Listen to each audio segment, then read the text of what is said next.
하나님께 예배하시는 여러분들을 나사렛 예수 이름으로 환영하고 또한 축복합니다. 주의 평강의 은혜가 함께하길 원하옵고 277장입니다. 277장 양떼를 떠나서 길 잃어버린 나 277장입니다.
우리의 생명 되시는 하나님 아버지, 주는 전능하시고 주는 위대하시며 주의 능력은 광활하십니다. 그 놀랍고 위대한 능력의 은혜 가운데 살아가는 저희들, 주께서 허락하신 코로나19로 인하여서 이 땅이 고통을 받고 있고 그 고통 가운데 하나님의 자녀인 저희들도 들어와 있습니다. 주의 몸된 교회가 고통을 받고 있고 주의 백성들이 고통을 받고 있고 주의 백성들의 가정과 그 집들이 고통을 받고 있습니다. 이 고통의 무게가 이제는 저희가 감당하기에는 너무 힘들고 어렵습니다. 무거운 짐을 벗기시는 그 전능의 하나님께서 이제 우리의 짐을 벗겨 주시옵소서. 주의 은혜로 말미암아 이제 저희가 저희 자신들을 더욱더 깊이 돌아보아 회개하며 하나님 앞에 기도합니다. 진실로 하나님의 말씀을 버렸던 저희들의 죄를 회개하게 하여 주옵시고, 하나님의 마음을 생각하지 않았던 저희들의 죄를 회개하게 하여 주옵시고, 다른 이의 마음을 돌아보지 않았던 저희의 일들을 회개하게 하여 주옵시고, 갈 길을 좋아하는 양 같은 연약한 사람들이 오매 그 길들을 주의 은혜 가운데 이제 싸매시고 이제 치료하시며 이제 온전케 하여 주옵소서. 능력의 손이 함께 하실 줄 믿습니다. 죄와 악을 멸하시는 그 능력의 손이 함께 하여 주옵시고, 그 가운데 저희가 주의 은혜 가운데 설 수 있는 저희들 되게 하여 주옵소서. 기도를 들으시게 되기를 원하나이다. 진실로 우리의 기도를 들어 응답하여 주시어서 하나님의 성령의 뜻을 이루옵시고 사람의 뜻이 아니요 주의 뜻이 이루어지로 말미암아 기뻐할 수 있는 하나님의 친자의 삶을 오늘도 살아가게 하여 주옵소서. 예수님 이름으로 기도하옵나이다. 아멘. 오늘 함께 대하실 말씀은 사무엘하 12장 7절로부터 15절 말씀입니다. 사무엘하 12장 7절로부터 15절.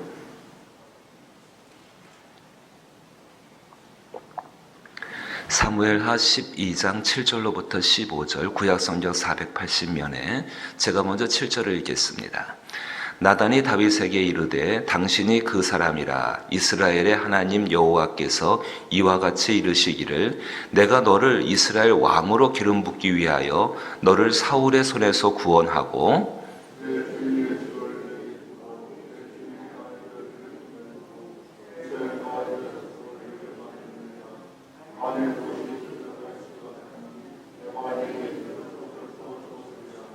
그러한데 어찌하여 내가 여호와의 말씀을 업신여기고 나 보기에 악을 행하였느냐. 내가 칼로 햇사람 우리아를 치되 암몬 자손의 칼로 죽이고 그의 아내를 빼앗아 내 아내로 삼았도다.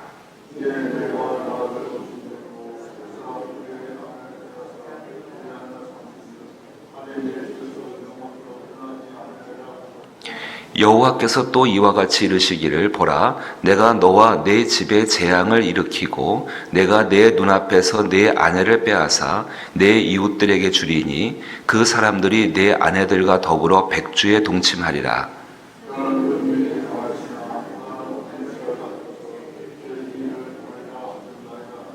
다윗이 나단에게 이르되 내가 여호와께 죄를 범하였노라 하매 나단이 다윗에게 말하되 여호와께서도 당신의 죄를 사하셨나이니 당신이 죽지 아니하려니와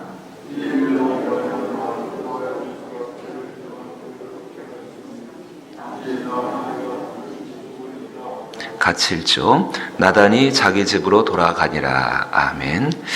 오늘 이 본문 말씀 가운데 다윗의 일생 속에서 가장 슬픈 때, 슬프다는 것이 넘어서서 가장 절망적이고 가장 비참한 모습, 하나님 앞에 자기의 그 모습이 드러나게 되는 바로 그 장면이죠. 우리가 얼마나 그리스도 예수와 함께 있는 것이 감사한지 다윗은 정말 자기의 이 비참한 모습, 죄로 인해서 더 이상 어떻게 할 수 없는 그 모습이 완전히 드러나게 되었을 때에 사실 다윗에게는 길이 없습니다. 아직 그리스도 예수는 오시지 않았고 그 그리스도 예수를 메시아를 기다리는 다윗의 간절한 심정들이 시편 가운데 표현되어 있지만은 아직 예수님은 오시지 않았습니다. 우리에게 정말 감사한 것은 이런 정말 극단적인 아주 그 끝의 모습이 보인다 할지라도 그 끝에서도 그리스도 예수가 함께 하시는 말미암아 생명의 길이 있고 회복의 길이 있습니다. 오늘 나단 선지자의 지적으로 말미암아 다윗은 자기의 상식적인 생각들이 다시 일깨워지게 되어지고 그 상식으로 말미암아 그 안에 있던 공의에 대한 생각이 살아나게 되어집니다. 보지를 못했던 겁니다. 남이 하는 일들에 대해서는 그동안 잘 보아왔는데 자기가 하는 모습에 대해서는 보지를 못하는 그런 모습이 있었지요. 그래도 기회는 있었습니다. 밧세바가 임신을 하고 1년의 시간이 지나게 되지요. 아이를 낳으려면 1년의 시간은 지나야 하지 않습니까? 그 1년의 시간 동안에 하나님은 계속해서 다윗의 심령을 누르고 계셨고 다윗의 심령을 괴롭게 하셨고 다윗으로 하여금 다윗 마음 안에 있는 거지요. 아, 내가 왜 이렇게 힘들까 어려울까? 하나님에 대한 생각이 있는 사람이기 때문에 그래 돌아가고 싶다는 생각이 있었지만은 그 기회들을 다 놓쳐버리게 되어집니다. 쭉 지적을 합니다. 어떤 것이 가장 심각한 문제인가? 먼저 그거부터 보십시다. 7절 말씀 보게 되니까는 나단이 이 여호와의 말씀을 전합니다. 나단이 다윗에게 이르되 당신이 그 사람이라 이제 깨닫게 되는 거지요. 이스라엘의 하나님 여호와께서 이와 같이 이르시기를 말씀하시며 하나님의 마음을 그대로 표현합니다. 내가 너를 이스라엘 왕으로 기름 붓기 위하여 너를 사울의 손에서 구원하였고 내 주인의 집에 내 주인의 집을 내게 주고 내 주인의 아들들을 내 품에 두고 이스라엘과 유다 족속을 내게 맡겼느니라. 만일 거기서부터 나옵니다. 그것이 부족하였을 것 같으면 내가 내게 이것저것을 더 주었으리라. 어떤 하나님이셨는가? 다 주었다는 겁니다. 다 내주었다는 겁니다. 하나님의 모든 소유물들을 다 내어주고 그것마저도 부족하고 한다면은 이것저것도 정말 다윗 네가 원하는 것이 있다 한다면 그것도 더 내어 주었을 것이라고 하나님이 당신의 마음을 표현하시지요. 근데 9절 보니까 그러한데 어찌하여 내가 여호와의 말씀을 업신여기고 나보기에 악을 행하였느냐. 내가 칼로 햇사람 우리아를 치되 암몬 자손의 칼로 죽이고 그의 아내를 빼앗아 내 아내로 삼았도다. 이제 내가 나를 업신여기고. 이 말씀을 가만히 보게 되니까는 하나님께서 왜 이렇게 다윗에게 이 다윗이 한 행동에 대해서 도저히 용납하시지 못하는 것, 겉으로 볼 때에는 밧세바를 자기가 취하였고 또 하나님의 말씀에 따라서 계명을 어겼고 또 살인을 하였고 뭐 여러 가지의 그 외적인 것도 있지만은 내면적으로 더 깊이 들어가서 하나님과의 관계를 파괴하는 가장 결정적인 일들을 다윗이 했고 다윗이 그에 대해서 돌이키지 않았다라는 것입니다. 그것이 바로 그 표현 그대로 나온 것처럼 하나님을 업신여겼다는 것입니다. 업신여긴다는 단어의 뜻이 얕잡아보고 무시하고 자기 마음대로 하는 것이지요. 그러니까 하나님을 얕잡아보고 하나님을 무시하고 하나님을 정말로 멸시한다. 근데 그 하나님이 다윗을 끔찍히 사랑하십니다. 사울의 집을 빼앗아서 다윗에게 주실 정도로 사울의 손 가운데 있을 때 다윗이 어려서 아무것도 모를 때에 이 다윗에게 먼저 기름 부으시고 그 기름 부으신 약속을 이루시기 위해서 정말로 일생을 함께 하시며 돌보시고 이끌어 주셔서 모든 악으로부터 모든 죄로부터 심지어는 적이 비친 사람이 되어져서 그렇게 생명 구원하기 위해서 하나님 계시지 않는 것처럼 그렇게 행동할 때조차라도 하나님은 이 다윗과 함께 하시며 다윗을 이끌어 주시고 정말로 하나님의 모든 약속을 이루시는 그 도구로서 다윗을 사용하셨지요. 그렇게 마음을 내어주신 분인데 사도행전 보게 되면은 하나님께서 이 땅에 다시 임재하셔서 모든 하나님의 집들을 일으키실 때에 다윗의 장막을 먼저 일으키시겠다. 다윗의 마음이 순수하고 완전히 깨끗해서 그 마음이 중심에 있는 것이 아니라 하나님께서 먼저 그 다윗의 중심 그 마음을 사랑하셨기 때문에 이 일이 가능했던 거지요. 하나님께서 이 다윗에게 모든 사랑을 다 내어주셨습니다. 전부를 다 내어주셨습니다. 근데 다윗은 그 하나님에 대해서 생각하지 아니하고 업신여기고 우습게 보고 얕잡아보고 자기 하고 싶은 대로 마음대로 해버렸던 것입니다. 그것이 문제였습니다. 그래서 하나님의 마음을 심히 아프게 했고 그 아프게 한 것 정도를 넘어서서 이제 굉장히 중요한 표현 한 가지를 보셔야 합니다. 14절 말씀 보십시오. 14절 이 일로 말미암아 여호와의 원수가 크게 비방할 거리를 얻게 하였으니 여호와의 원수가 크게 비방할 거리를 얻게 하였으니 그 비방이라는 단어 속에는 청구권이라는 의미가 들어있습니다. 정말로 가인이 죄를 지었을 때에 하나님이 만드신 제1창조물인 그 가인이 죄를 지었을 때에 그 죄가 왜 이렇게 그 불순종이 왜 이렇게 깊고 왜 이렇게 악한지에 대해서 우리는 좀 이해해 볼 필요가 있는데 그 이유는 다른 것이 아닙니다. 하나님의 원수들, 사단들이지요. 악한 원수들이지요. 정말로 하나님과 동등하게 되려고 하는 그 이 땅 가운데 하나님의 권세를 빼앗아 가려고 하는, 하나님 나라를 파괴하려고 하는 그 악한 원수들에게 비방거리, 청구권을 주었다는 것입니다. 어떤 청구권이겠습니까? 가장 사랑하는 사람, 하나님이 가장 사랑하는 그 대상대에서 무엇인가 회방할 수 있고, 무엇인가 요구할 수 있고, 무엇인가 대가를 지불하도록 요구하도록 하나님께 말할 수 있는 권리를 이 다윗이, 그 가인이 내어주었고, 그게 죄의 결정적인 끝에 나오게 되는 전략입니다. 죄의 마지막 모습은 죄가 우리 자신들을 스스로 죽이는 것이 아닙니다. 그 죄 가운데 넘어간, 그 죄를 붙들고 있는 사람들에 대해서, 그 죄를 버리지 않는 그 사람들에 대해서 하나님 저 사람을 처단하시지 않겠습니까? 라고 사단이, 악한 원수가 요청할 수 있는 요구권, 그로 말미암아 하나님의 명예와 그 하나님의 위대하심이 심각하게 손상되는 정도가 아니라 땅에 떨어져 버리는, 예수 그리스도가 이 땅에 오셔서, 하나님이 이 땅에 오셔서 스스로 자기의 목숨을 버리셨던 것은 가장 사랑하는 그 가인이 죄를 아담입니다. 아담이 그 죄를 지음으로 말미암아 그 아담의 죄를 대신할 방법이 없는 것입니다. 만약에 아담이 죄를 짓지 않았다라고 한다면 얼마든지 아담이 자기 스스로 그 죄를 해결할 수가 있었겠죠. 근데 문제는 그 아담이 죄를 지은 상태에서는 아무도 그 죄에 대해서 아담 스스로가 죄의 문제를 해결할 수가 없는 이치와 똑같습니다. 그리스도 예수가 우리와 함께 하신다는 것은 바로 그 모든 죄의 문제를 그 예수께서 감당하시고 우리를 사랑하신 하나님의 사랑을 지켜주시며, 그 사랑을 지키시기 위해서 당신이 모든 죄를 대신하신다는 것입니다. 그것이 참으로 감사하고 놀라운 것입니다. 하나님의 남아있는 사랑이라고 한다면은 이 다윗을 하나님께서 정말로 징계하시는 외에는 길이 없습니다. 후에 솔로몬이 잠언을 짓습니다. 아버지의 이야기를 잘 알고 있는 솔로몬이지요. 이 솔로몬이 잠언 3장 11절 말씀 가운데에서 이와 같이 이야기합니다. 잠언 3장 11절에 내 아들아 여호와의 징계를 경히 여기지 말라. 그 꾸지람을 싫어하지 말라. 대저 여호와께서 그 사랑하시는 자를 징계하시기를 마치 아비가 그 기뻐하는 아들을 징계한 같이 하시느니라라고 자기의 후손들에게, 왕들에게 알려주고 있습니다. 하나님의 징계를 멸시하지 말라는 것입니다. 하나님의 징계를 통하여서 새로워질 수 있고 그 사랑이 끊어지지 않고 있음을 말씀하고 있는 것이지요.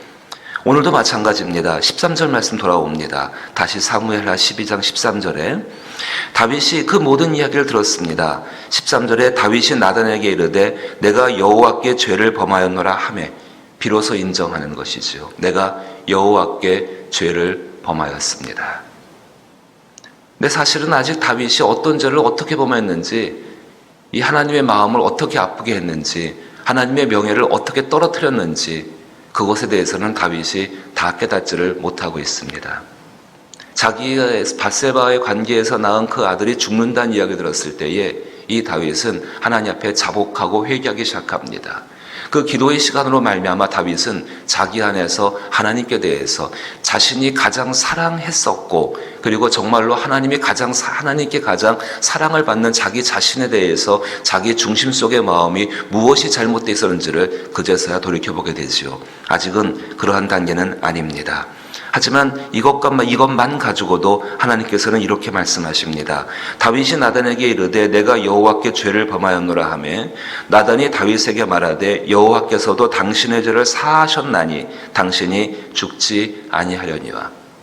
죄의 삭시 사망이라는 것은 분명한 진리입니다. 근데 그 사망에서 다윗은 구원을 받습니다. 다윗의 생명은 보존되고 다윗의 생명은 유지되어집니다. 하지만 다윗에게 주어진 모든 죄로 인한 흔적들, 죄와 손을 잡고 행했던 모든 일에 대한 책임은 다윗이 지어야 합니다. 그것이 회개의 기회를 잃어버렸던, 놓쳤던 다윗이 감당할 인생의 몫이었습니다. 어떤 몫이 주어지는가? 10절 말씀 보게 되니까는 이제 내가 나를 업신여기고, 10절 말씀에 햇사람 우리아의 아내를 빼앗아 내 아내로 삼았은즉 칼이 내 집에서 영원히 떠나지 아니하리라 하셨고, 이것 때문에 성전 건축을 못하지요. 여호와께서 또 이와 같이 이르시기를 보라 내가 너와 내 집에 재앙을 일으키고 내가 내 눈앞에서 내 아내를 빼앗아 내 이웃들에게 주리니 그 사람들이 내 아내들과 더불어 백주에 동침하리라. 너는 은밀히 행하였으나 나는 온 이스라엘 앞에서 백주의 일을 행하리라 하셨나이다 하니. 우리가 지금 이런 성경의 책들을 하나님께서 우리에게 읽게 하시는 것은 우리로 하여금 조심하라는 것입니다. 주의하라는 것입니다. 얼마든지 그리스도 예수 안에서 돌아올 기회가 얼마든지 주어져 있기 때문에 돌아와서 주 앞에 회개하여서 일단 먼저 죄가 있을 때에 하나님과 자기 자신의 관계를 먼저 해결하라는 것입니다. 누구든지 그 앞에 나오게 되면은 그 죄의 문제로부터 자유로울 수 있고 또 뒤에 오게 되는 죄에 대한 책임으로부터 하나님의 은혜와 하나님의 도우심을 받을 수 있다는 것입니다. 징계가 없지는 않습니다. 하지만 그 징계로 말미암아 그 사람은 의와 평강의 열매를 맺어갈 수 있기 때문에 그리스도 예수로 말미암아서 이 기회를 놓치지 말라는 것입니다. 뒤에 사무엘하를 쭉 읽어보시게 되면은요, 어떤 일이 벌어지는가? 밧세바의 관계에서 낳은 아들은 바로 다음 본문에서 이제 하나님이 거두어 가시지요. 이 다윗에게는 다말이라는 아름다운 딸이 한 명 있었습니다. 이 딸이 그 암논이지요. 배다른 아들이지요. 그 형제인데 그 형제에게 성폭행을 당하게 되어집니다. 압살롬이 있었습니다. 다말의 오빠입니다. 이 오빠가 이 암논을 죽이게 되어집니다. 그리고 압살롬은 반역을 일으키게 되어집니다. 정말로 하나님 이 다윗이 사랑하는 아들이 이 압살롬이었습니다. 너무 아름답고 너무 귀하고 정말 눈에 넣어도 아프지 않은 이 아들이 이 압살롬인데 이 압살롬이 반역을 일으킵니다. 그리고 그 반역 때문에 요압에게 죽임을 당하게 되어집니다. 히브리서 12장 11절 말씀 보니까는 무릇 징계가 당시에는 즐거워 보이지 않고 슬퍼 보이나 후에 그로 말미암아 참 이 말씀이 중요합니다. 징계가 당시에는 즐거워 보이지 않고 슬퍼 보이나 후에 그로 말미암아 연단 받은 자들은 의와 평강의 열매를 맺느니라. 도저히 회복될 수 없는 것 같은 상황 속에 다윗이 들어갔습니다. 그런데 하나님의 은혜는 이 다윗을 회복시킵니다. 시편을 가만히 보시게 되면은 이 사건 이후부터 다윗이 기록한 시편의 마음에서 다윗의 중심은 이제는 철저하게 하나님 앞에 돌아와 있습니다. 인생 속에 닥쳐지는 모든 일들 속에서 심지어는 살고 죽는 것, 하나님 나라를 세우고 그 나라를 유지하고 관리하는 모든 것조차도 이제는 여호와의 손에 달려있고 그 하나님의 손 가운데에 오직 한 가지의 기도 제목, 하나님 앞에 살고 생명의 땅 위에 산 자들과 함께 영원히 서기를 소망하는 것이 다윗의 유일한 소망이 되어져 있습니다. 인생을 포기한 것 아닙니다. 인생을 열심히 살아갑니다. 자기 자신의 죄로 인해서 나온 결과들에 대해서 책임을 지기 위해서 삭개오만큼이나 열심히 인생을 살아갑니다. 하지만 그의 중심 속에서는 그 사는 모든 것이 이제는 자기의 것이 아니라 하나님의 것임을 인정하고 그 하나님께 모든 것을 드리기 위해 살아가는 삶이 이 다윗의 모습이었습니다. 사랑하는 성도 여러분, 얼마든지 우리의 삶 가운데에도 이 하나님의 마음을 심히 아프게 하고 이렇게 하나님의 현저히 업신여기 행위를 우리도 알지 못한 채 우리 가운데는 연약함이 바로 무지함입니다. 그리고 무능력함입니다. 그리고 아무런 생명의 힘이 없는 것이 우리의 모습입니다. 얼마든지 이렇게 될 수가 있습니다. 하지만 그리스도 예수가 함께 하심을 기억하시게 되기를 원합니다. 사람과의 관계를 풀기 이전에 하나님과의 관계를 먼저 해결해야 합니다. 그것이 해결되어졌을 때에 진실로 주 앞에 돌아오고 그 모든 것들을 감당하고자 할 때에 하나님이 은혜를 베푸시고 그 가운데에서 새롭게 되는 기회를 얻게 되는 줄로 믿는 것입니다. 징계가 당시에는 즐거워 보이지 않고 슬퍼 보이나 후로 그로 말미암아 연단받은 자들은 이제부터 진짜 다윗의 연단이 시작되는 것이죠. 이전까지의 연단은 육체의 연단이었습니다. 근데 이 이후의 연단은 이제 천국 백성으로 살아가는 영적인 연단이 되게 될 것입니다. 그 연단받은 자들은 의와 평강의 열매를 맺느니라. 그리고 그의 삶 가운데 의와 평강의 열매를 맺음으로 말미암아 그 이후에 하나님의 사랑을 보십시오. 정말 다윗이 미우셨다면 솔로몬을 왕으로 세우셨겠습니까? 솔로몬의 어머니가 밧세바입니다. 세우셨겠습니까? 하나님이 그러게 하십니다. 사랑하는 성도 여러분, 이 말씀을 잘 기억하시게 되기를 원합니다.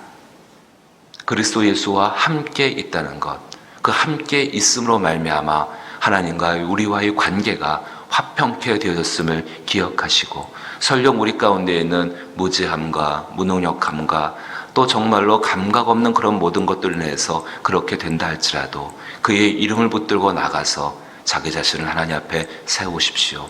코로나19로 인하여서 이 땅 가운데 정말 많은 교회들과 많은 그리스도인들이 이 일 가운데 서야 한다고 저는 생각합니다. 그로 말미암아서 하나님 베푸시는 은혜로 말미암아 이 전염병의 권능이 하나님의 손안에 있지 않습니까? 하나님께서 이것들을 풀어버리시고 이제 우리의 일상을 회복했을 때에 우리의 모습이 새로워져야지 않겠습니까?